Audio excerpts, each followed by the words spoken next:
Hello everyone, this is Ashish. Welcome back to our podcast. Today we are having with us Pawan Kumar Chandana, the CEO of Skyroot, founder, or will you say co-founder? How do you say it? Co-founder, CEO, Co-founder. yeah. All right, we have some of the rocket models that I'm sure someday or the other will come into reality. Right now you're working towards that as well.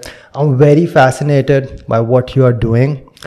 It's extremely difficult science and technology in itself to understand, and I think it's even more complicated to build a business out of it and to make a sustainable model out of it. So I want to know about your timeline. I always try to understand things according to timeline. So what I know is that you graduated in mechanical engineering from IIT Kharagpur, right? In the final year, you got placed in Indian Space Research Organization. Yeah. And I think you were posted in VSSC. I think that's where you would have joined. But what year was it? So it was in 2012. All right, Yeah, 2012. And then what was the year exactly when you resigned ISRO? As a resignation letter? So I think it is around June of 2020. June of 2018. Yeah. Okay. Yeah. That's like 3 months before I joined ISRO. Oh, is it? Okay. I joined ISRO in October of 2018. Okay. Yeah. All right. So was it like a long process or just because I know that ISRO is pretty cool about relieving people, especially VSSC, because I've been in Department of Atomic Energy as well, and I know a few of the stories where people have been waiting for a long time to get relieved and all.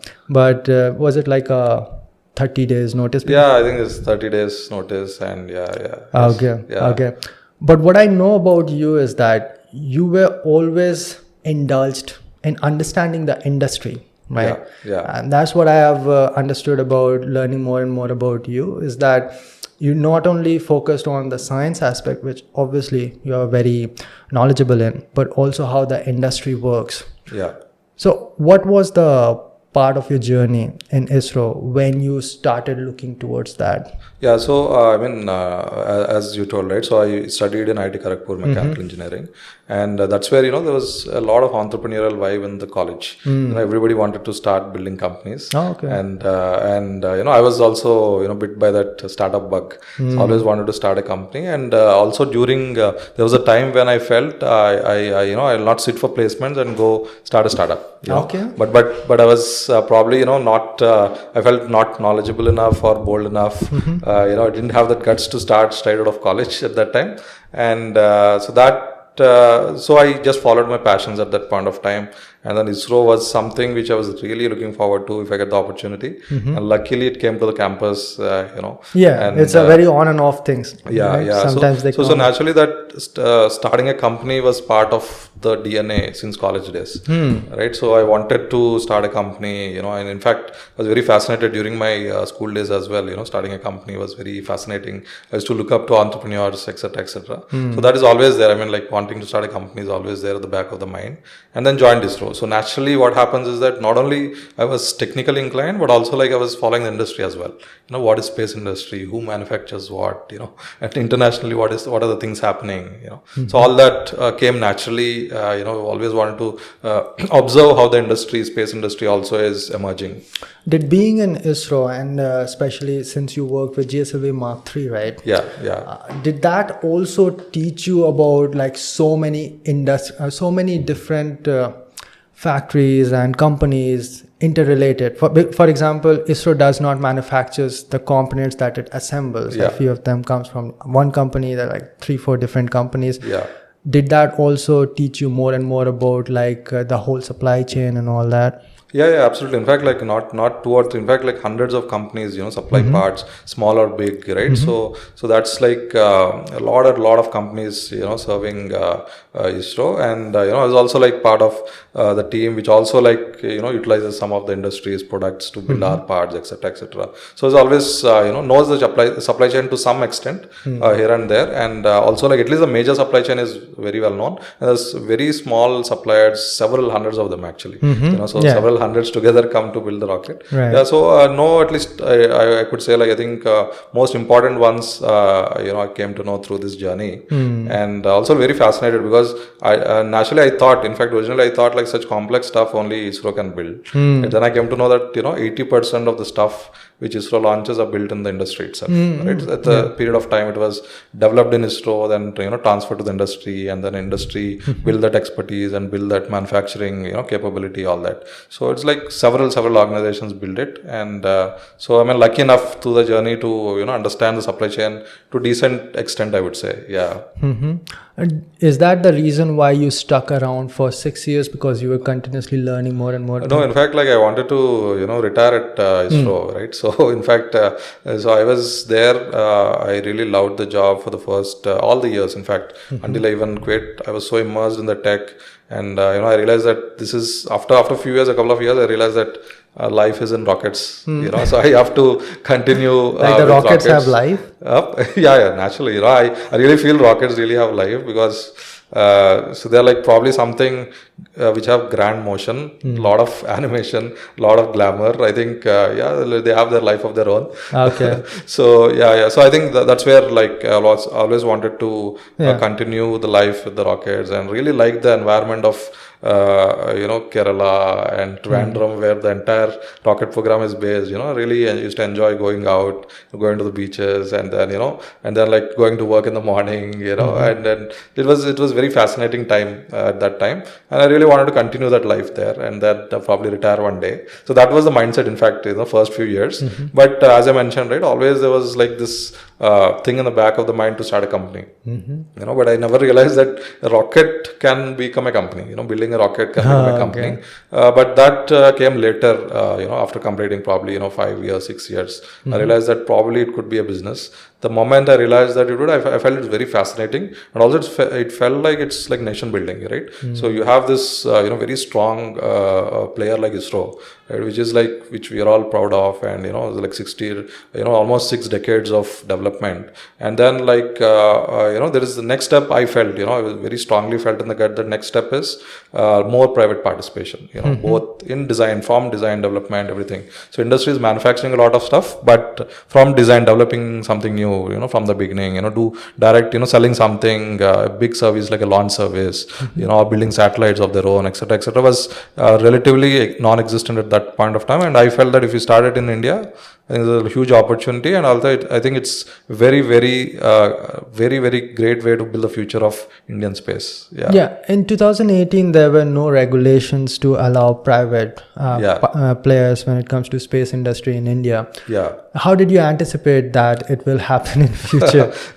So it's more like a chicken and egg problem, right? Oh, okay. So that means like unless there are companies there, the policy may not come as fast as we want. Oh, okay. And unless there's policy, I think you cannot do what exactly you want to do, like getting a license for a rocket launch, or license to launch your satellites, etc. So I realized that it is a chicken and egg problem. In fact, I felt it more like an opportunity, because I knew that it's going to come. Probably it's going to take 5 years, 10 years, I don't know, but it's definitely going to come. But when it comes, I think because we'll be one of the early players, so it was an opportunity, right? So that's what I felt. It was good. In fact, I felt 2018, after starting, I realized 2018 is late.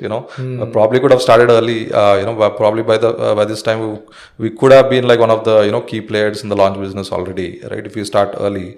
So many people think 2018 is early, but I would say it's actually quite late. Could have started early, but I didn't get that that conviction to start before 2018. Yeah. So when you started this, for example, Dr. Vikram Sarabhai started with an idea that space for the service of the nation. Yeah. There's somewhere along the line how the quote of the ISRO goes. And I think he had the ambition of launching satellites. What would you say? Did Vikram Sarabhai had an idea that we are going to have interplanetary mission, or he started with an idea that we are going to help this nation build with mostly like satellites?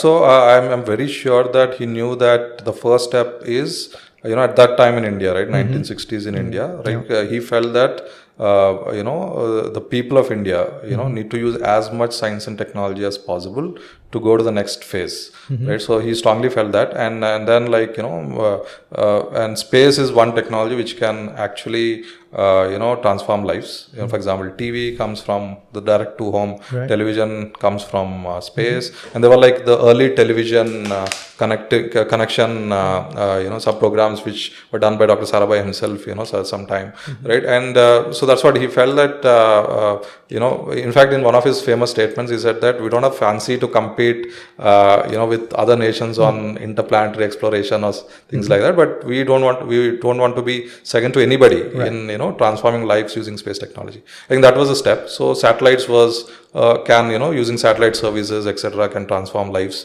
You can be used by agriculture, fishermen. Even today, a lot of fishermen uses this advisory coming from the government, to tell them exactly where the fish goes. And in fact, they spend, you save billions of dollars. In fact, last few years, billions of dollars in fuel, because you did not keep on moving to understand where the fish is, and fishermen did not, wait several days. They did not go and come back without a fish. So now I think it's all more.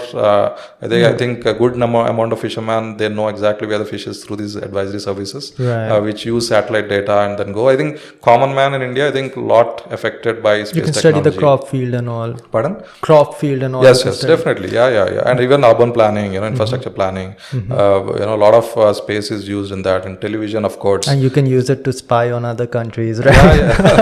That's always the defense is attached to it, right? Yeah. I know that you have watched the series Rocket Boys because you talked about it. I think it was shown in that manner that Vikram Sarabhai along with Dr. Homi Bhabha actually pitched it like that to Nehru, that it will help you in the defense index sector as well.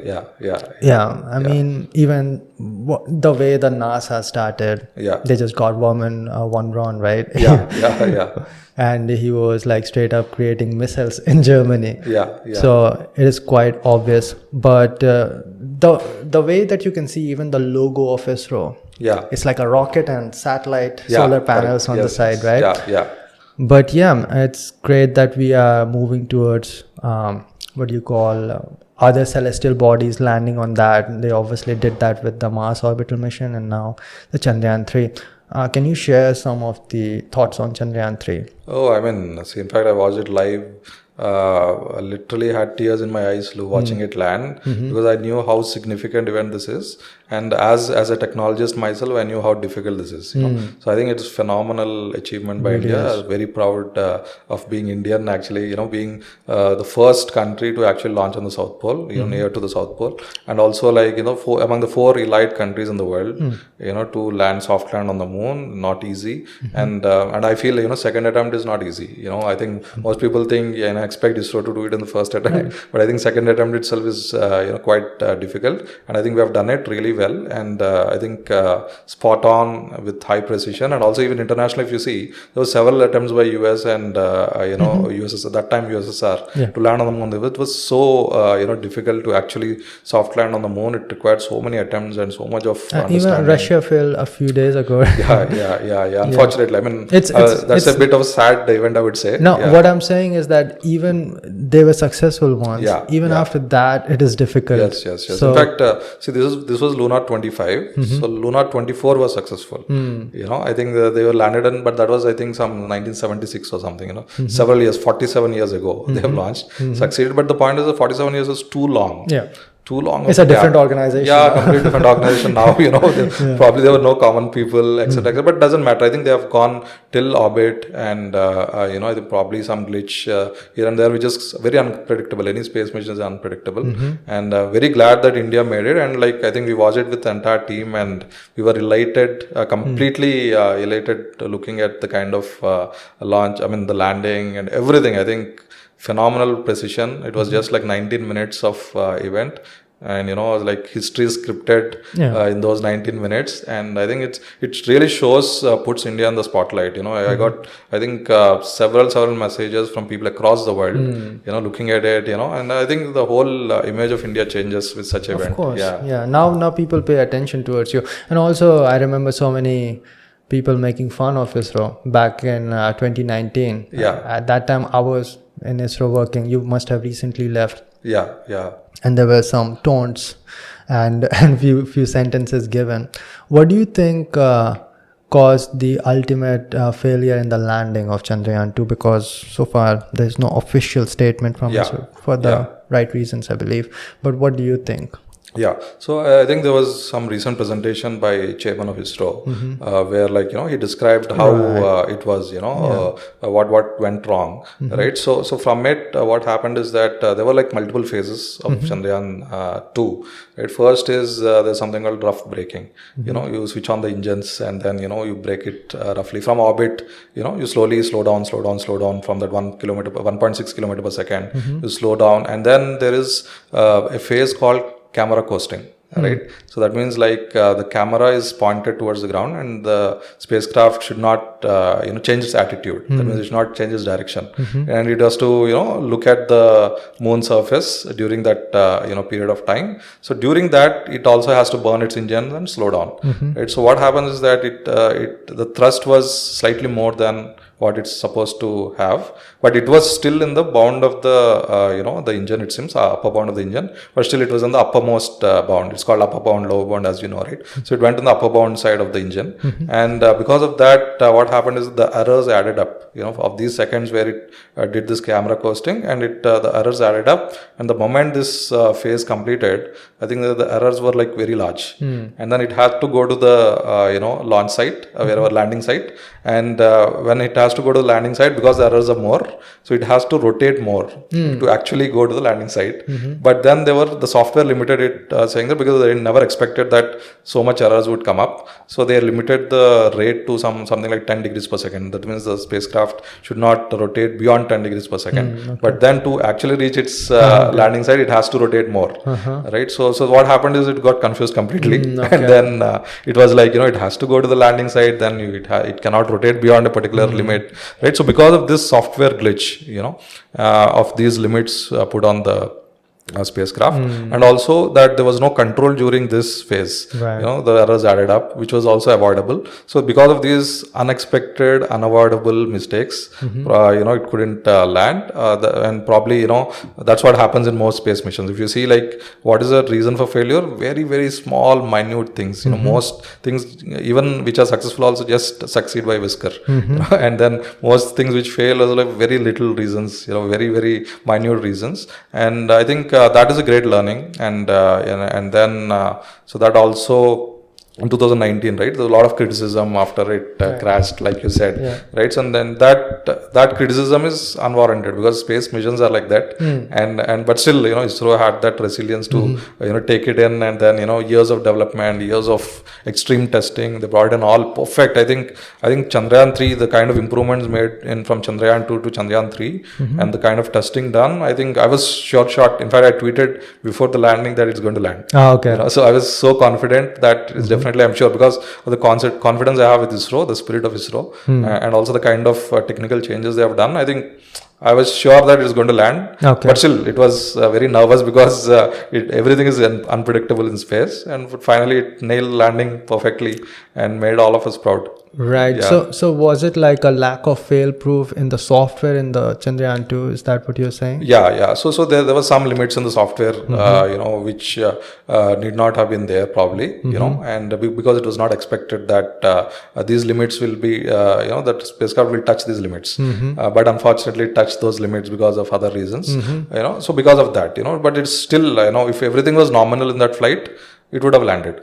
What I heard, the rumors is that ISRO has actually built a new facility for the landing testing, which was not there in Chandrayaan-2. No, naturally, I mean, like once you want to build a new spacecraft and learn from what already happened, naturally have more testing. In fact, like Chairman ISRO has said that previously there were 3 sigma testing, 3 times of all the deviations of the standard deviation, right? Now it has become 6 sigma testing. This is I mean, I would say like super extreme. 6 sigma is like very extreme testing. Probably will not be required for most missions, but they did that level of testing, which is double of the dispersions which happened in Chandrayaan 2. So that is, I think, that would require, and also they probably, I'm sure they might have created new test beds to simulate all the scenarios. In fact, I was also told that even the ground software simulation tests were extremely done. Literally all the scenarios were tested to the extreme deviations, and and then tested, and naturally after all this testing you have to stick the landing, and it went like picture perfect. All right. So initially, I started talking about what ISRO's ambition was mainly because I wanted to know what your ambitions were when you decided to go with Skyroot. I have heard you talking about space tourism as well. Yeah. There are different ways you can go. For example, Blue Origin is mostly towards space tourism, and SpaceX would be more towards Mars and settlement over there. But what were your ideas? Yeah, so the idea was to, at that time, we had this phrase saying democratizing space, right? And so now, in fact, we found a better line for it. We call it opening space for all, right? So that's the core agenda for. Is there a motto line for Skyroot as well? Yes, it's the motto for Skyroot, and it's our core purpose is to open space for all, right? So opening space for all means two things. One is opening space services, for as many people as possible. Like today, even today, for example, GPS is everybody uses. Television directly from satellite, many people use it, and and only 90% of the Earth's surface is today connected by satellite, because of course 70% is ocean, but still by area 90% of the Earth is the only way is through satellite. The connectivity is through satellite, and all the ships are connected via satellite, and a lot of things. Even ATMs are most of the ATMs are connected by satellites. So I think the satellites already revolutionized life and common man. Even when there is fish on your plate, that the fisherman was actually got an advisory from the satellite to find where the right shoals of fish were, and even when you draw your cash from the ATM, most of the ATMs are many of the ATMs are connected by satellite, and when you use a GPS for navigation, it comes from satellite, and several other things. Even in remotest villages, all the connectivity, both internet, even mobile connectivity, many of it is from space, and all, like you mentioned, even the border surveillance. Today, I think it's very difficult to win a war without space. Of course, it is. You actually even most of the recent operations, even the surgical operations, etc., etc. So about the Kargil war when India went out and asked for the GPS from America because Pakistani army was at the higher altitude. Yeah. I think that's exactly when India started with the Navik program, right? Yeah. So I mean, there's several things. I think one is navigation. So IRNS's our own navigation will give a very good kind of what we can say self-reliance. I would say the space is very important even for strategic purposes per se, and that also space gives in addition to all this. So it protects us as a nation. So that is also what space brings all of us. So space is already to a lot of people, but still, I believe it's less than probably 1% of what actually space can give for humanity. So that means space is already what people use, but still it's totally not for all. It's not, space is still not open for all, right? So that's what we wanted to do. We want to make it open as much as possible. So what is opening for all is more and more people using satellite services. For example, every farmer, probably even you can detect pests on your farms using satellite. You can know when to irrigate your plants using satellite. There's a temperature difference which comes. You're using an infrared satellite. You can find out that these leaves are slightly dry. You can when to irrigate. You save water. You increase food production. Right. So that today is very expensive. And just a curious question. If we are going to use infrared, why to do it from a satellite rather have a helicopter? What would be the difference? The point is that the cost of using a satellite, per kilometer square is very, very cheap compared to drones or helicopters. Because see, you can actually literally survey, because it's called a synoptic view, right? So the view is so high that you can actually have if you have very high resolution satellite, you can cover a lot of surface of the Earth in just one day, right? So you need not help just one farmer or one farm. You can help several thousands of hectares. across the Earth every day. Right. I think that can be done by satellite. So opening space for all, like I meant, is like more people using space services, number one. More people accessing space. That means like not only people using services, people also, today we think space is very far off. Actually, if you see, space is just 80 kilometers, 80, 100 kilometers. In fact, our launch, which did last year, it just took 2 minutes to reach space. And it took like, it takes, in Hyderabad, peak traffic probably, it takes 40 minutes to cover 5 kilometers. And it hardly takes like 2 minutes to reach 80 kilometers. And it takes like 10 minutes to reach orbit. It's so near, just that we are unable to access it because today's tech is still evolving. And just like aircrafts, once upon a time it was very difficult to even navigate on Earth, to go from one place, not navigate, go from one place to other place on Earth, going between continents was very difficult. Now it's like completely open for everybody. And but space, even though it's very close, still not open for all. Open for all, you can go to space probably for holiday, you can go to space. What will you do up there? It's super complicated to stay in space, right? Gravity is... see, if you see like more than 20 years, right? So people are continuously staying in space, in the International Space Station. But of course, they're doing like zero gravity research and all. Research and all, but it is definitely fun for a holiday. I don't think you will not even know. It'll be such a smooth ride up there. You float in space for some time, and if you have all the facilities, it'll be very good ride up, staying in space and coming down. I think that'll be a solved problem in the next 10-20 years. I think probably regular people going to space and coming back. I was thinking about utility. Can it actually make our traveling quicker? For example, intercontinental ballistic missile, can we go out and obviously when you reach the orbit, you are traveling much faster. I think that would be the benefit for what you were saying about the satellite as well. You don't need to fight the resistance of the atmosphere.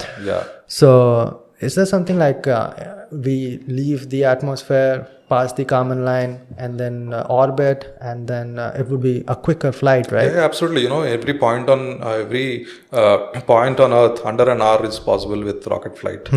So that is also going to happen. Once rockets become as regular as aircrafts, as reliable as aircrafts, because it's like the engineering is very tough. One is going to orbit, probably is more or less, probably I would say like it's more or less figured out, but coming back from orbit is like still a open problem. Right.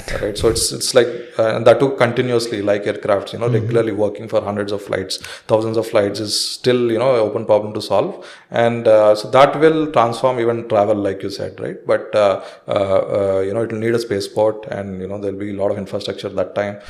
Moving from one point on Earth to other point, very far off places, can be covered in minutes, literally. So there is another transformation. So like you said, traveling on Earth, continent to continent, will become super fast, and going on a holiday for space will become quite easy, and then working in space, so I think space will become a good hotbed for a lot of manufacturing in the future. So there are like even today is a lot of good things identified, like optical fibers and some pharmaceuticals which are very good to manufacture in space, because in zero gravity environments continuously. A lot of research happens even at ISS on this, and so even a lot of manufacturing happens in space, and a lot of heavy manufacturing can actually slowly shift to space, and then like once space becomes more and more accessible, I think the world transforms like anything. I think both the services, going to space, working in space, living in space, all this become a reality. The most interesting fact is when you look at the Apollo missions, you see a giant Saturn V, right? And that takes for you to go from Earth to Moon. And when you see what leaves from Moon is just a small capsule, right? Then they come back. So it's mostly like the big gravity forces and also the atmosphere that you fight with, and launch vehicle is a big like mass versus what you lift and how much you need to lift that. And it's also said like if Earth was a little bit larger, it would be like impossible to go to orbit. So there was a concept of space elevator, which Yeah. I think never came into fruition. Yeah, But yeah. I know that there's an ISS, so you can build a station. Yeah. But can you build something which is in orbit, which can be used as a launch pad to go further? So there is like concept like space elevator where if you probably you drop something from space, right? Let's say something like a elevator where you can because it has a velocity already, and then and then because of gravity it is aligned to Earth, etc. You hold it and then go on top of it, just like an ant walking over a long rope, right? If something of that sort can be made, I think technically on paper it will make space flight like very, very easy. Even today, even on Mars and moons, there are like concepts which are possible, where like using space elevators transport within Mars or moon much easier than Earth, definitely, and but here, like, because of the Earth's huge gravity and then, carrying that weight through that long, technically there's no material which can, build a space elevator, and so technically it's becomes like very, very challenging to make, but on paper it's possible. And today I think it's probably one of the first uses might come in other places like Mars or moons, where it is easier to build a system to test and then prototype to prove it, and then I think that will become probably a very common low cost way of movement to up and down from space. And that is what Elon Musk's original plan was, to use moon as a launch pad, right? To use that to go to Mars. And a lot of people question, why are we going to moon? One obvious explanation that a lot of people now understand is mineral mining. Do you think there are significant minerals that we can use over there? Yeah, I mean, see, moon has a lot of minerals for sure, and so one of the thing which most people talk about is having that helium-3, right? So helium-3 can be used for generating energy, for using nuclear fusion, right, which is also evolving right now.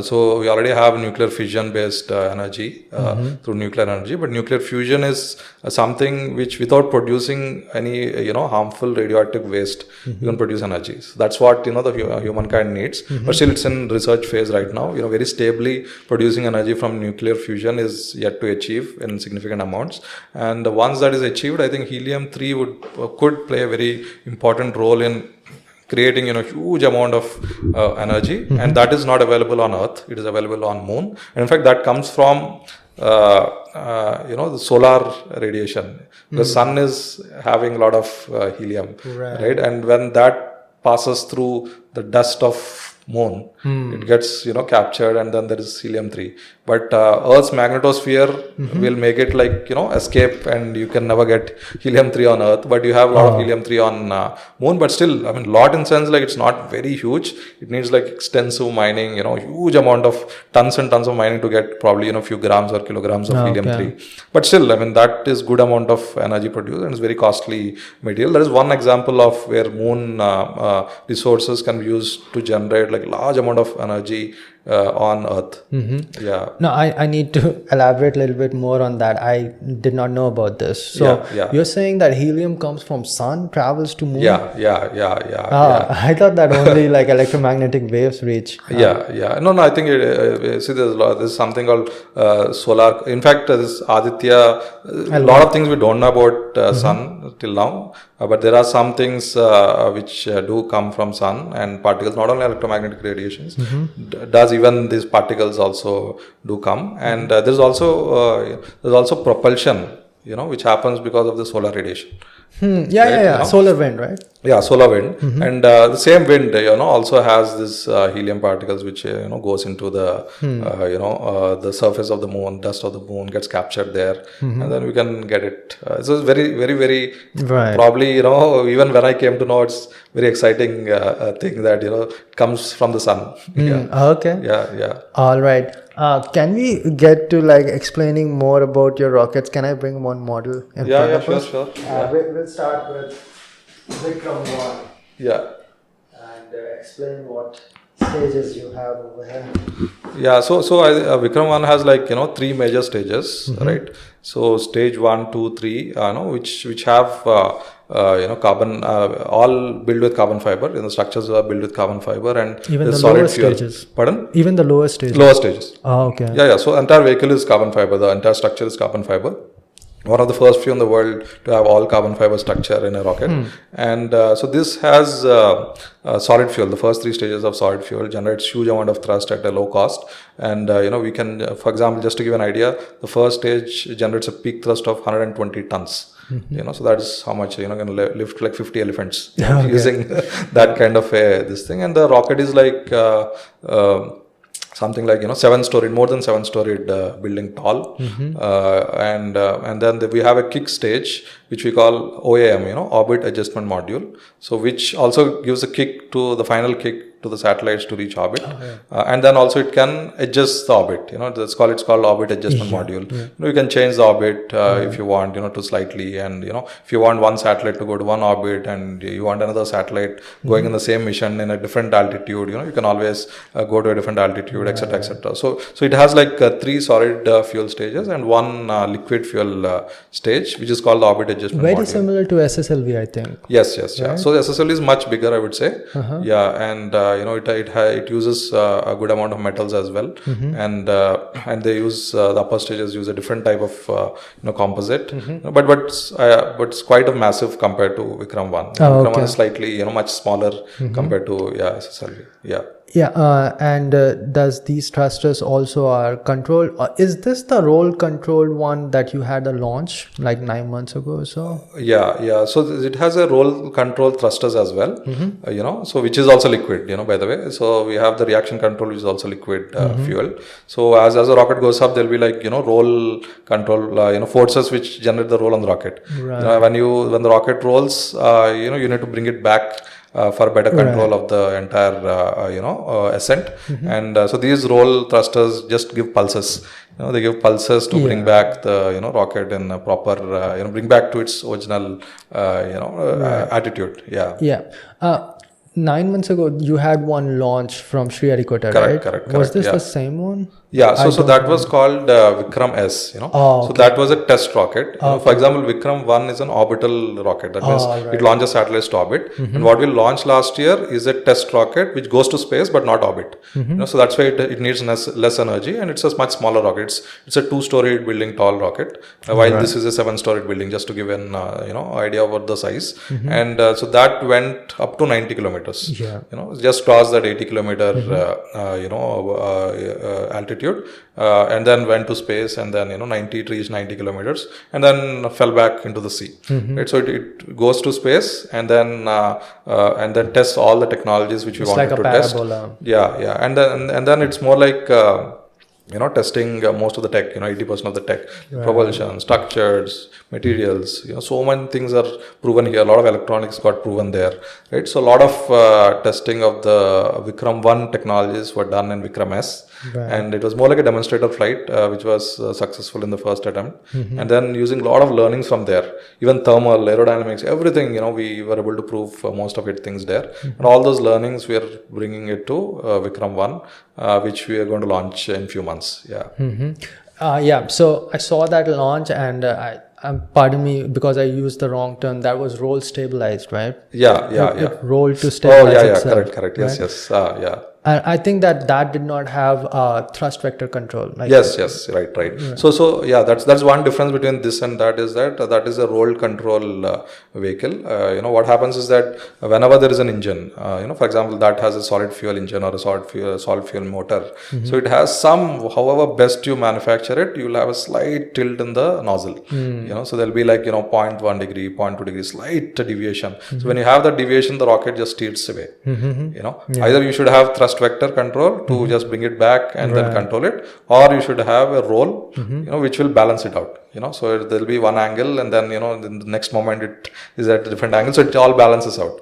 So that's what so what we wanted is that a very simple vehicle which can test most of the time. The whole purpose is to test technologies and then bring it very quickly. In fact, we from design to launch it was just 2 years, which was a record time, and then we built a very simple vehicle. We used roll stabilization so that we didn't want to complicate things, and then it went, and it has a slight angle on the fins. that generates the roll a little bit, and also it has few thrusters which will give a roll the moment it crosses the launch pad. It gives a thrust, and then it is sustained by the angle on the fins. It was super. In fact, I felt it was easier, but it is actually turned out to be super complicated to have a roll stabilized vehicle, to have those high precision angle on the wings, on the fins, and also having those thrusters work straight the moment after launching the launch pad. So we spent a lot of time to getting that right, actually. Okay. Yeah. But how did you design the solid stages? Did you design it from scratch? Yeah. So everything we build are completely designed from scratch. In fact, we have probably done simulations. So every solid fuel has a grain, the inside, the shape of the Did you use HTPB? Yeah, it's a HTPB based. Okay. Yeah. And then it has a grain of different shapes. That gives you the thrust time curve. Oh, the hollow inside, right? Yeah, the hollow inside. One is of, some have fins, some have a mixture of fins and cylinders. Some have, it's like, that is actually the crux of the design, where, how you design that shape. Yeah. How fast it burns. How fast it burns, when it burns, So you don't want thrust to be very high during a zone called max Q. Max Q is like, high dynamic pressure.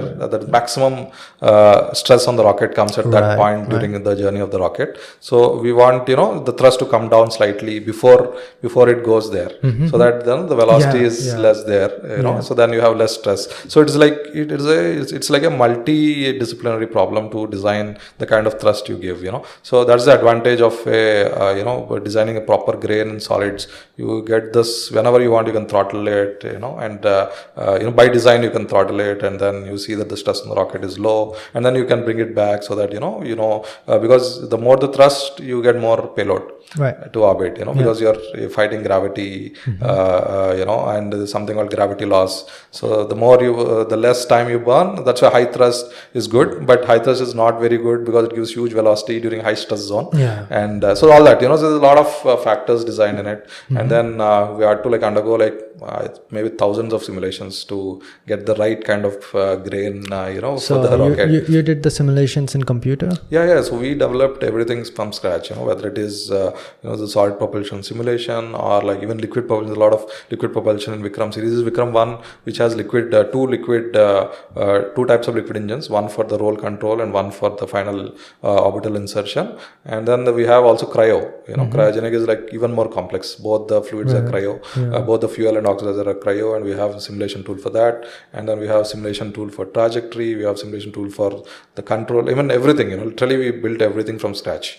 So fast, though. You did so much so quickly. Yeah. So in fact, it took several months to build the first version, and several months to fine tune it, and it requires launch also to fine tune it. In fact, the launch also gave us a lot of new information.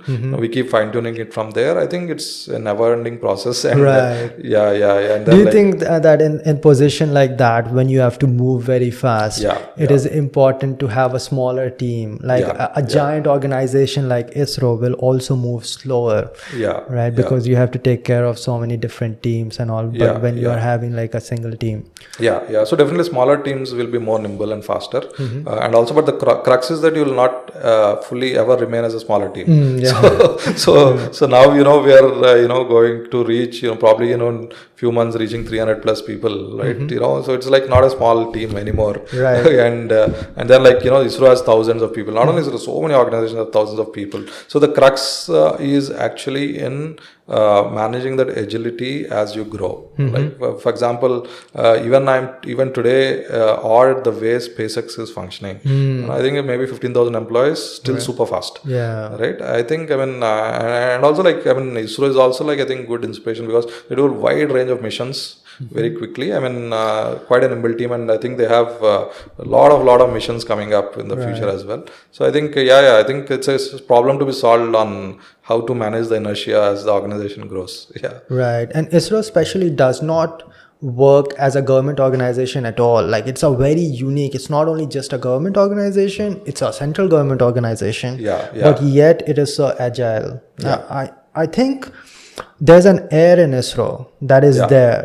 There's a different kind of air that will just make you, because even in IITP, you have been in IITP, Yes, right? yes, yeah.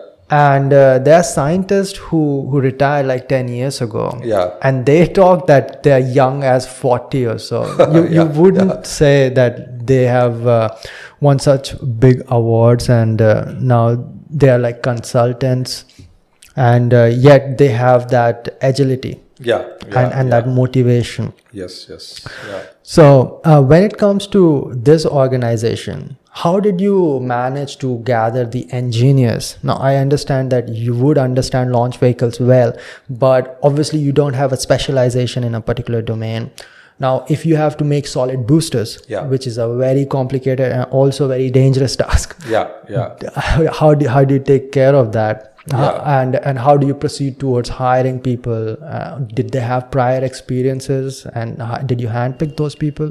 Yeah, so maybe like you can say like around 10 to 15% people have prior experience, worked in the systems before. So many veterans work with us, full time.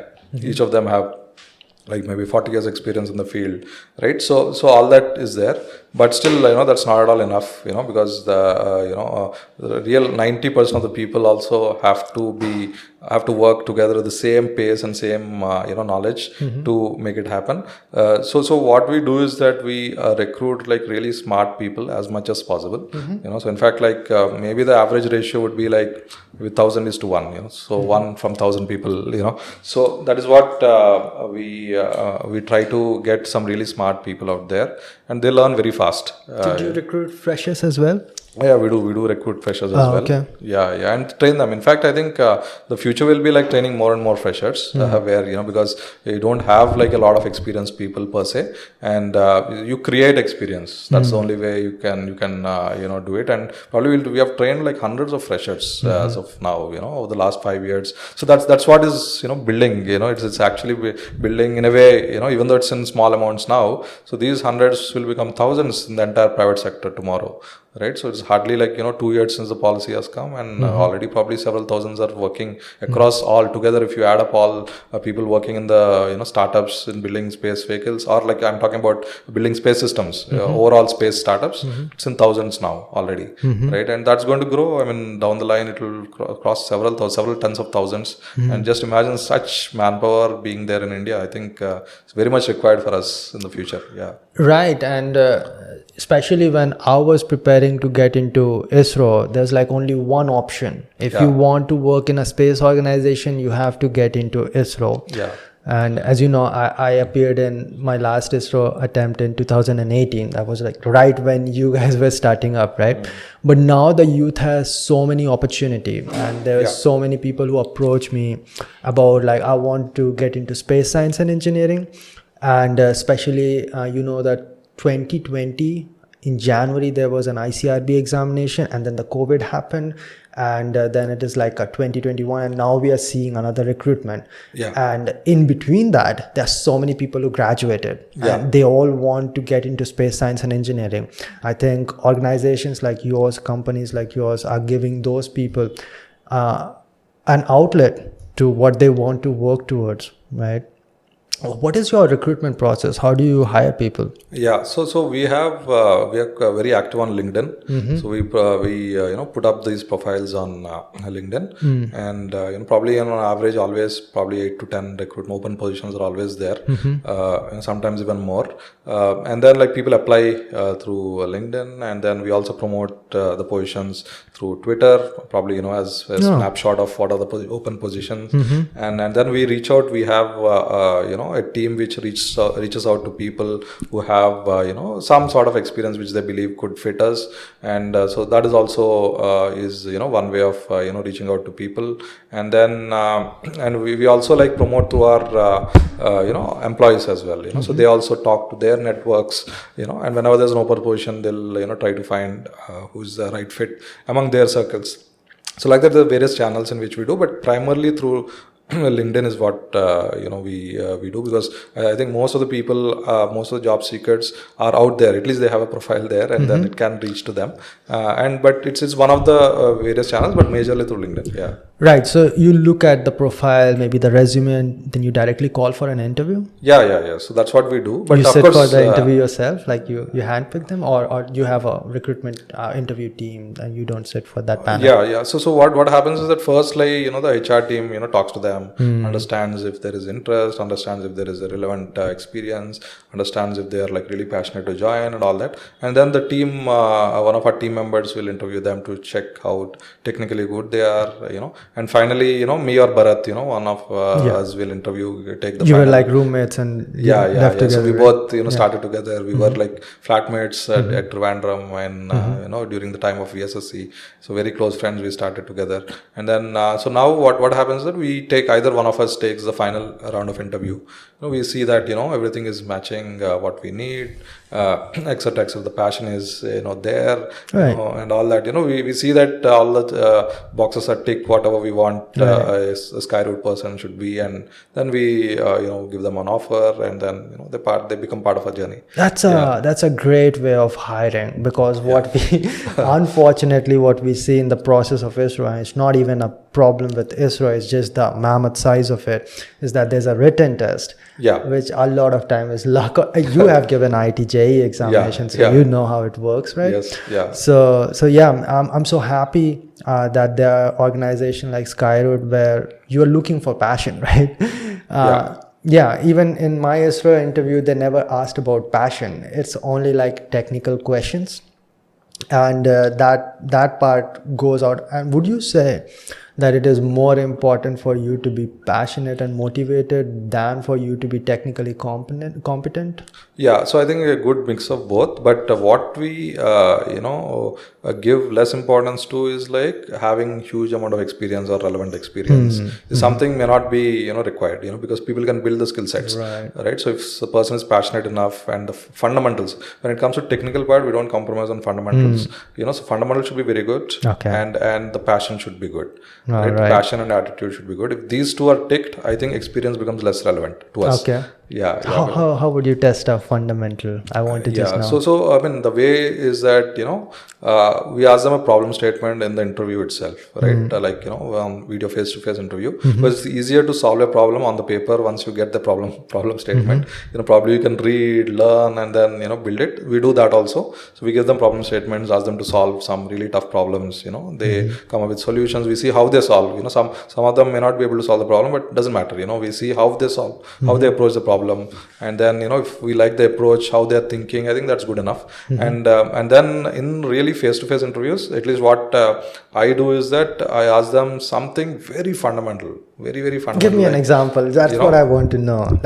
Is it computational fluid dynamics fundamental? Not at all. In fact, I'll tell you, very surprisingly, there are people with like 10-15 years of experience. They work in I ask them what kind of materials do you work with, for example, so they say, okay, aluminum alloy, so and so alloy, 6 series, 7 series, so some fancy alloy. I ask them, what is the density of the alloy? Many people do not tell it right. I ask them even though they have worked with it. Right? Okay. So because they never felt that it was needed. Probably, it is not needed for the job to actually know the density of that material. Probably they are in integration or they are in something else. Probably not related to actually testing the material. But it's very fundamental to have the curiosity to know what the material strengths are, what the material's densities are. If that is missed, I think it's a no-go for us. I mean, at least how much experience they have, because we see how much curious that person is. Right. For example, a really curious guy, he would learn a lot of things around what they work, right? So they might know how to the regular work they do. Probably they might know a lot of details, but around that, if they do not ask, that shows that curiosity levels are not high, which may not be the right approach for things like us, because they have to learn something very new. They have to connect things, a lot of things, because everything is a system. In fact, what at Skyroot we say, everybody should be a system engineer. So that means even though probably your expertise is thermal or your expertise is structures, you need to know a little bit of everything. You need to know how your thing fits around everything else, right? So everybody is a system engineer. So you're building a system together, basically, right? So we see that system engineering skills, which is very, very important. Even though it's not your field, you should know at least what are the related things. You should know little fundamentals of all of that, and we come to know easily. We can easily filter the best guys by asking very fundamental questions. And these guys do a phenomenal job once they join, because they know all the fundamentals. They know, for example, if there is a stress engineer, like for example doing structural analysis, Right. I ask him what is something as fundamental as what is principal stress, what is, why are there these number of principal stress, what is von Mises. These are very fundamental things in that. But I ask them slightly deeper questions. Why it is required, why do you even need a failure theory, this is for which type of materials. Very fundamental questions. But many people, the way they answer itself, that there is no depth. They just know it. They just know it, but they don't understand it. Right. So that's where these some very basic fundamental questions we start, and some people answer it very easily. Then we go next level. You go deeper. But all will be with fundamentals. And then that this is the candidate. It comes in the gut. That at the end of the day, I think the gut feeling plays a good amount of thing in recruiting a person. Right. Of course, we do multiple people interview, but they know in the gut whether they're the right candidates to know. Right. So that also we give good importance to. Subjectivity, good amount of subjectivity is there. There is some good amount of objectivity is also there, like through giving problem statements, how they're solving. It's a mix of subjectivity and objectivity, and we take the call. Would you say that Skyroot is mostly like research heavy right now, because you're still trying to develop and build a model, build systems right now? What percentage of Skyroot is research, and what percentage of it is project, like your next launch? What would you say? Yeah, I think now where everything is in development phase. So it's a very engineering heavy, like fundamental engineering is a lot of system engineering, and a lot of designs, new designs, and then a lot of developments, a lot of testing. Right, so almost everything is that way. Right? And project maybe 20% into project management or program management directly, looking at deep schedules, and then linking things and supply chain and all that, but mostly most of the people are working on a new system, developing a new system, building it, testing it, qualifying it to the flight. I think and all the systems are we are building for the first time. Right, and there's a lot of, in fact, for Vikram-I itself, there's a lot of testing pending in the next 3-4 months, and which is very critical for our first launch. Right, so it's all learning every day, and a lot of new developments. It's not in full-fledged project mode, I would say, but that would come, like you said, right, in maybe after few launches. Right. Once it becomes a workhorse, a vehicle becomes a workhorse. And I believe that is why you look for fundamentals, because you're not just looking for people who can repeat what they did, but you want to build from scratch. Yes. So you will need the basics. Yes. All right. I just want to confirm, do you have some time left? Or? Yeah, I think we can do. Yeah, we can push further. Yeah. I just wanted to cover other models that you have. Maybe we can get into the liquid stages. This has all solid stages apart from the satellite one. Is that what we call 860 or something Newton? That is used in that is in the Vikram-I for the roll control. Oh, okay. Yeah. What do you use for just the stage of the satellite? So whatever you've seen is the test which was done at IPRC is the uppermost stage, the one which will insert the satellites. And we have done one more test at VSSC before that. So that is for roll control. It has an slanted nozzle. Okay, so please explain Vikram-II. Yeah, so Vikram-II is almost same as Vikram-I, except that it has a cryogenic upper stage. That means instead of a liquid stage, you have a cryogenic stage in the upper as an upper stage, uppermost stage. There fuels are different, earth storable fuels.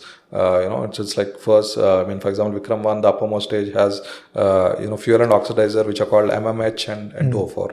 Right, so these are the propellants, and for here we are using LNG and liquid oxygen, which are new propellants. I would say, but they're the propellants of the future. And so we use LNG as the fuel and liquid oxygen as the oxidizer, and both are very at cryogenic temperatures, extremely low temperatures.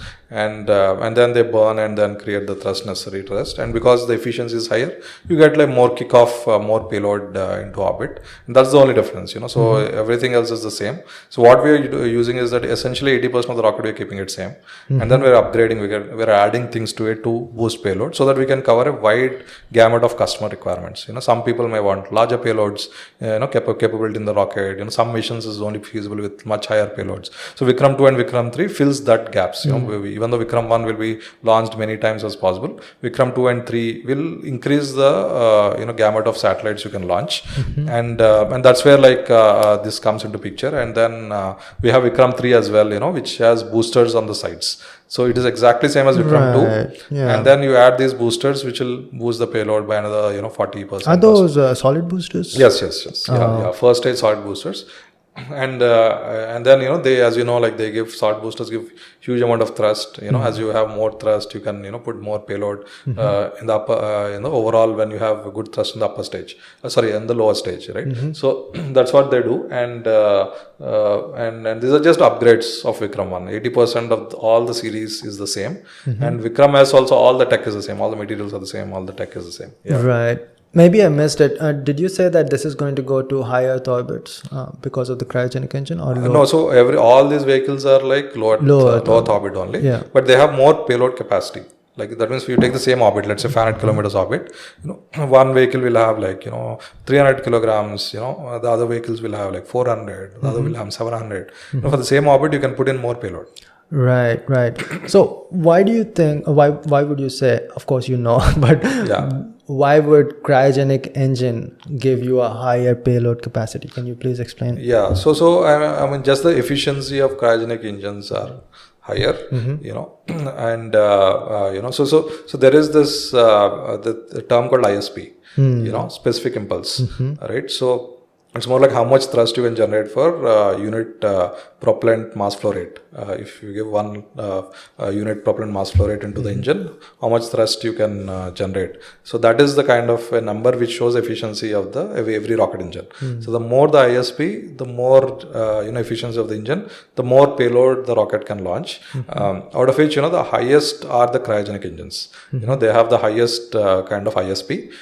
Because they can generate more combustion temperatures, and the molecules which eject out also have to be light. That's why hydrogen produces this thing. So the lighter the ejected molecules, the higher the temperature you generate, you get more efficiency. So where cryogenic propellants give more of these, and you get more efficiency. Okay, like the way that I thought of it in the basic manner is because it is liquefied, so it is more energy per the amount you carry. Can we say that? No, I think solid, in that case scenario, solid has to be even more dense. So solid density is way higher than liquid. Probably than cryogenic. This thing is almost more than double. Right. So the energy density is higher with solid. Right. But the point is that efficiency matters. Overall efficiency matters. So overall efficiency of cryogenic engine is way higher than the solid rockets, and that will give the boost in the payload basically. Right, but you can fire cryogenic engine for longer time. Yeah, that's also an advantage. Where you can even all liquid engines you can burn for higher times, right? So you can go for low thrust, you can burn for as long as you want, which is very good for upper stages. That's where Vikram-I has a liquid upper stage which burns very long, several hundreds of seconds. Even the cryogenic engine has several hundreds of seconds which we built, right? So that also has the capability to do very long duration upper stage missions, and that's one advantage which liquid engines have. Okay, I'll just place it next to. Are their heights exactly the same? Because the only difference would be booster, right? Oh no, it is taller. No, it's the same. 2 and 3, because the only difference is the booster, but the 2 will be longer, because cryogenic density, propellant densities are lower than earth storable liquids. Okay. Right. So because their densities are much lower, you have bigger tanks, and then so you need to have longer stages. So it's, and also payload is also capacity is more. So you need to, the topmost zone is where the payload fits in. So you have more payload. Slightly the payload fairing is also bigger. So you overall have a much larger vehicle. Right. So how closely is Skyroot working with ISRO? right now? Yeah, so I think we get a tremendous amount of support for testing our engines and for at the launch pad, for launching our vehicles. Right. So these are the two things which we get good support from ISRO, and I think you have seen like the testings at IPRC. And then there was at VSSC. Then we have some testings coming up at Sriharikota, at Satish Dhawan Space Center. And last year, the launch which we have done was at Sriharikota, and the launch pad belongs to ISRO. And we utilize we fit our systems to launch using their That was the same vehicles. launch pad where they do Rohini launches at Shah, right? Yes. So they use that for RH560, the larger vehicles which they have in that domain, and that's what they use, and we use the same. So we in fact tuned our vehicle to fit that. So that we need not spend time effort in building a launch pad in the initial phase of development, where we need very focused effort on getting the launch vehicle right or the rocket right. So we get this launch vehicle launch pad support, launch range support, all the radars, communications what the rocket has, everything was through ISRO's equipment, and then even the mission control center was of ISRO's, right? So we utilize the facilities existing at ISRO and the launch pads existing at ISRO and the engine testing facilities at ISRO, and that is tremendous amount. I think if that angle is not there, I think our whole development will take longer. It will take more money. It will take more infrastructure. Right. From the lean thing where you have to focus on the rocket, you focus on all other things, and then it will take much longer. So I think this is a very, very good collaboration. I think without that, the government, once it has opened up space, and ISRO has given tremendous amount of support. They were like working as we are all together on a single mission, right? And even for our previous launch mission, and all our testing also excellent support which they gave, right? And also they are like super experienced in whatever they do, right? So you get a very seamless experience, from the best experts. Right, and also ISRO needs private parts because it itself is creating some private entities on itself because it needs things to move faster. Correct. Yeah. And it also understands the value of a private entity, that it is going to develop technology in a faster rate. All right, so just a trivia, just where there is a launch pad of these Rohini rockets in Sriharikota, there's an office where Dr. APJ Abdul Kalam used to sit. Yeah. You know about that, right? Because Yes. I saw that, and I was told that this is where he used to spend all of his time while he was working on those. Yes. So in fact, like the original Rohini series were launched from VSSC at the at Trivandrum. Right? Yeah, Tumba. So as Tumba, and so once the rockets become bigger, the RH560, etc., it became a bit dangerous to launch from Tumba, considering that it is a bit of a dense populated area there. So then at least the bigger ones are mostly launched from Sriharikota. It's RH560 series, single stage, two stage, sounding rockets, which do a lot of measurements. In fact, there are some sounding rockets which go to 700 kilometers, altitude. So these big high propellant rockets, bigger size among these sounding rockets, they are launched at Shar, and then there is also a very historic place where they sit and then do all the early scientists used to work. And the church you're talking about? That is at Tumba. That is at Tumba, and that was the historic place, where like a lot of early people used to launch there. And Sriharikota is like also much recent compared to what the sounding rocket launches happened in Tumba. Yeah. I had a question. I don't want to miss it. Yeah.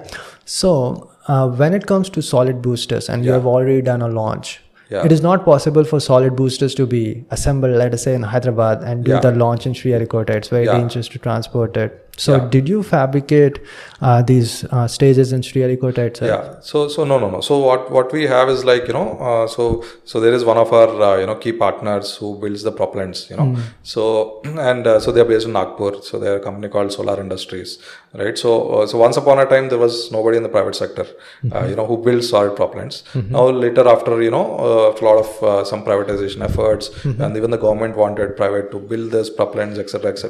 So probably over the last decade, they build that expertise. There are like 2-3 companies who build solid propellants now. So we are partnering with them, and they have all that licenses and that huge area where it is required to process them. And then we utilize that expertise. In fact, not only them, we take help from hundreds of companies and of course these are some major companies like solar industries, but there are like so many smaller companies we take help from who build this expertise over the last 50-60 years. I think they were hand-holded by ISRO and they brought to some very good standard, and today we are able to utilize them and run very fast. Basically literally we are standing on shoulders of the 60 years of ecosystem built in India, started by Dr. Sarabhai in 1960s. Right. Yeah. Einstein once said the reason I was able to see so far was because I was standing on the shoulders of the giants. I think it was Einstein, most likely, but that's what he said. Right? Yeah. Of course. All right. This is not my question. Yeah. All right. But this question gets asked a lot of times to me. Yeah. I would imagine that people ask this question every now and then to you as well. Yeah. Maybe not now, but during the time from 2018. Did you ever regret leaving your job at ISRO? No, I mean, see, first of all, as I mentioned, I loved my job there, so it was, I would have probably, continued and retired there as well, if Skyroot did not happen. But then, when I decided to quit, right, so, I didn't feel very sad, I would say, because I knew this is an opportunity. I knew that this is going to come, and I knew that, we're going to be one of the players who will be leading the way, and it's just a matter of time. So we took that leap of faith and started Skyroot, and now I think I'm enjoying even more. In fact, I work more with ISRO very closely with ISRO, because they give a lot of support for us, right? So never regretted. In fact, I really feel grateful that this happened, right? It's probably one thought did not come one day, and that probably the guts of leaving and starting something when there was nothing did not happen. That particular event did not happen. I would regret more, I would say. It's good that it all happened, and literally stars aligned for Skyroot to do what it is doing today. That was impossible. We need phenomenal government support which came at the right time. We need the right people. Or maybe you made it happen, right? You paved the way for so many other organizations, private organizations. We did our best, whatever we could, and I think this has a lot of learnings. In fact, I had a lot of thoughts thinking that should I build something else, some other company, and then make some money and then start a rocket company, right? Like Elon did. He built two different companies. So probably that was also there when I wanted to start, because I knew that I want to do this, and that India needs some private company badly which is doing really well globally, and glad that there are a lot of new companies wanting to get into space, and that's very much needed for us, and then but then something in the gut said let's start it straight out, even though a lot of things needs to align. Just take the leap of faith, just start it, and it was a gut feeling that it is going to happen, and it perfectly happened. I think even if, let's say, there was little bit of delay in the policy coming, I think we would not have launched the way we launched last year. It would have gone much longer, and we would not have raised the capital we needed. We would not have had the people we have today. I think everything came perfectly. It's as if it's as if all the stars aligned to make it happen. And I think it's good. We are glad that we're here, but still we feel that we are in a very early phase. Even though we have completed 5 years, probably very few companies still young. Have crossed. Like look at what ISRO was in 1969 or so. Right? Yeah, of course. So that's a very probably a very historic journey which all inspires all of us. But considering the private sector building systems from scratch, we are like one of the first few there, and then like coming 5 years, very early phase. Still, even though we have done a launch, close to another launch, but still I think a very early phase, taking baby steps now. I think a lot of interesting years ahead, a lot of interesting decades ahead of us. Let's hope for our best, and and probably maybe more stars will align in the future. We have to just keep doing the right thing. Sure, but running a company like this, you make it seem like easy, right? The way that you talk, but I can't imagine some dark days that you have been through, or some rock bottoms that you have faced. Were there any such such events God. Like that? I think so many. there's no count to it. So many. What's the worst? Dark phases. I think the worst phase I would say is like the huge, I think, tension during the COVID time. Oh, yeah. COVID time, so everything was at a stall for almost a year. Yeah, right? you can't transport So things. can't transport anything, nothing. Everything is stopped. All factories were stopped, Right. and we are highly dependent on people's vendors. And they have their own challenges, financial challenges. Like things were not opened. Everything was completely locked down, right? And these are all hardware which needs to come for manufacturing, testing. You need people to move around. You need trucks to move around. You need facilities to open. You need them to be financial stable. I think there's a lot of huge stress during that time. And then that is the time when we had to raise our next round, of funding. Right? We were just depleting our seed round of capital. The most difficult time. The most difficult time, in a and space then, organization. Yeah, for a space organization. And then we just raised 10 crores before that. Just 10 crores. And then we were running the company for 2 years, more than 2 years. Probably, at the end of COVID, we would have run out of money. And then we had to raise the capital, and it's taking much longer than we anticipated. Because raising like something like 100 crores is not easy when there's no policy. Of course. When there is literally nothing. Where milestones were also very few at that time. Right? We were just building the hardware. We had to test a lot of hardware. So I think there was a very critical time where you had to raise 100 crores just for some people just betting that the company will do really well. Policy is going to come. So all the stars align, literally. Right. And that was a very difficult decision even for investors at that Now time. you say stars aligned all the time, but I can't imagine you not being a person who made this happen, because you are the one pitching this idea and you're talking to investors who has no experience most likely in this domain, but you convinced them, right? Yeah. So I mean, I think so really we were lucky to have investors who are entrepreneurs, because they know the journey. So right. I think it's very difficult for probably funds to put in that money.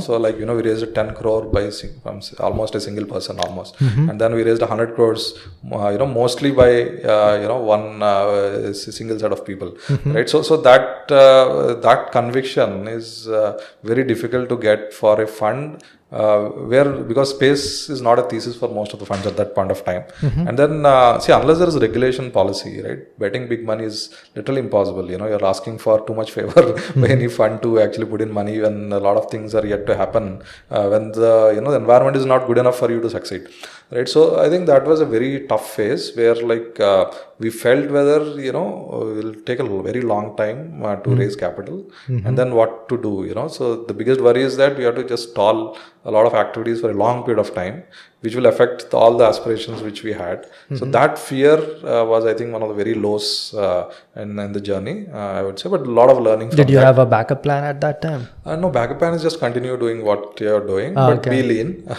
So, because we knew that at least from the founders part, right? So whatever happens, we will continue. At least we will be there pushing the boundaries. Even with a small team, we'll do some progress. Because we are very well prepared for the long term, very well prepared for long run. And then we knew support would come. But COVID made it difficult, considering that it's a natural scenario. Everybody priorities change. It's probably like 90% of the world's lowest point, right? Absolutely. Nobody expected that to happen.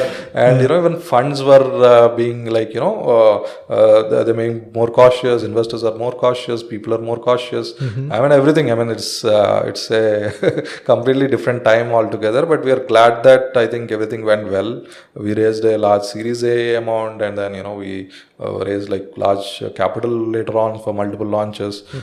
I think literally stars aligned in that way. But there was lows. That was the extreme low, one of the extreme lows, I would say, but the extreme low of what among them, quite a few, and then I think there are other lows as well, right? So one is when some technology is not happening in the time we want to make it happen. It's very frustrating. Most things don't work, right? Most things don't work. All right, I'm just going to interrupt you for a second because I'm afraid that might run out and don't want an abrupt cut. We don't have a lot of questions. I mean, I respect your time, obviously. No problem. All right. So I just want to continue from there. What do you think is the most important quality a person who is running a private space organization should have? So I think persistence would be very, very most important, naturally, because you'll have several lows during the journey. and several times you'll feel that things are not working out as you expected. So you'll feel that, okay, probably you're maybe in a completely wrong direction, which you cannot even reverse it in the it'll take probably years to reverse anything, change the codes, right? But you have to take good decisions at the right times, probably very bold decisions. Even though they're very, very difficult decisions, you need to take those right bold calls, just rather than continuing with the flow.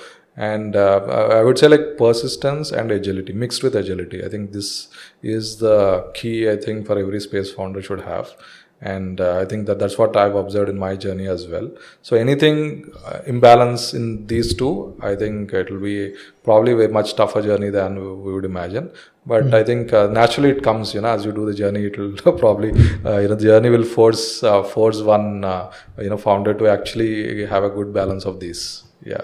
Since you were already very entrepreneurial, you have always been, did you study other entrepreneurs to understand that these are the qualities I need? Did you have these qualities when you were a scientist at ISRO as well, or you started to develop these qualities when you left ISRO and started to see the struggle? Yeah, so see, what I felt is that I always focused on the fundamentals, always, from whether it is school, college, everywhere, whether during my times at ISRO, because I didn't accept, even at ISRO, right, if something is given to me, I didn't accept it as it is. I wanted to know why it is, what is the science behind it, what is engineering behind it, why it was not something else, Right. So same way, that is the way I approached everything in life, right from the fundamentals. I need to know why these things are this way, and why it is this way, not some other way, right? So that kind of mindset is always there.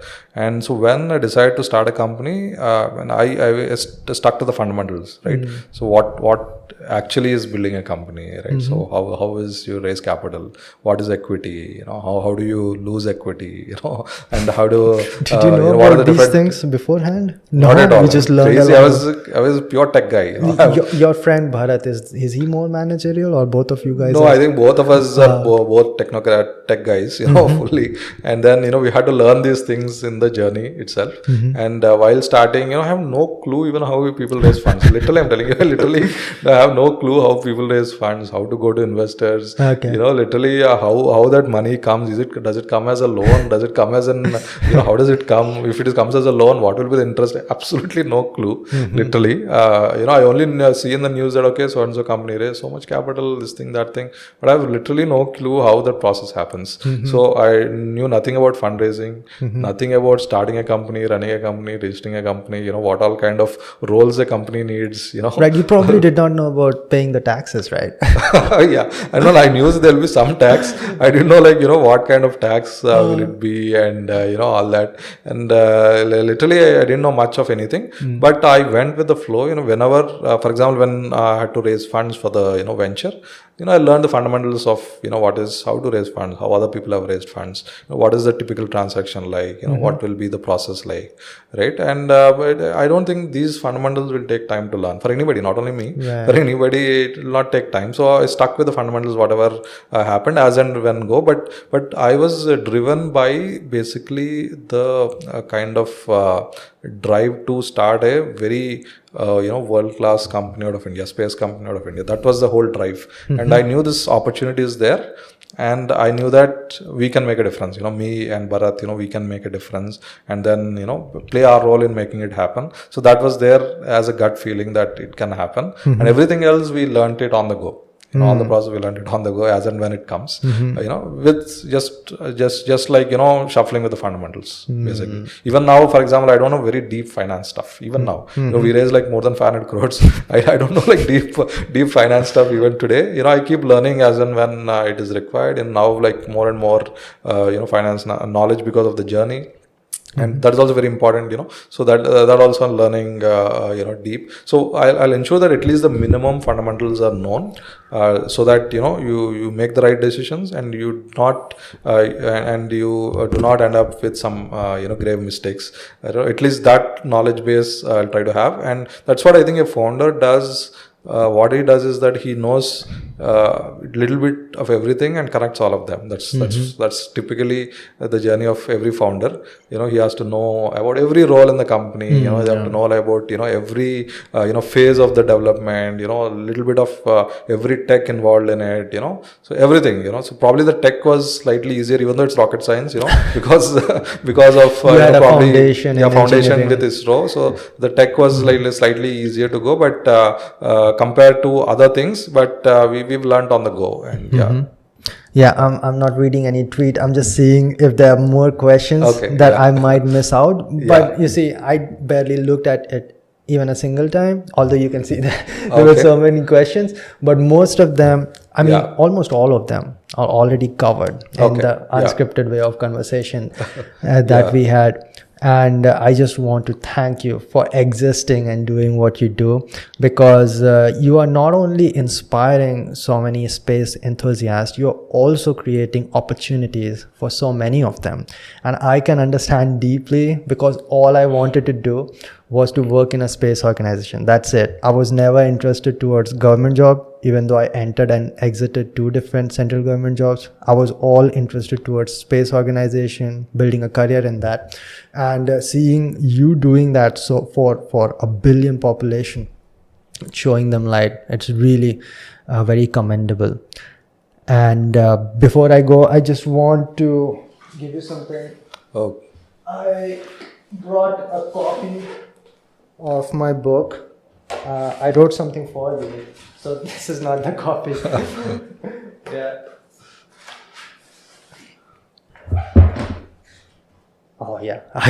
would have been horrible if. So I have a signed copy of Ashish Ranjan's The Boy Who Did Not Sign, right?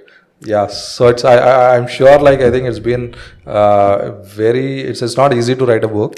And congrats on your journey, and bringing together a book, and which will inspire a lot of people. I think probably invite all people to read your book as well. And thanks for the copy. It was a surprise, and thanks a lot for the message as well. I think pretty nice message. You said thank you for doing what you do. You're an inspiration to a generation of space enthusiasts. I think really thanks a lot to hear these wonderful words, and good to have your book. Probably I'll get inspired from this as well. No, to some extent. You might be able to relate with that, because the more I listened to you, the more I understood that this person is just madly in love with space science and engineering, and that's the story of the boy on which the whole story revolves around, and the plot.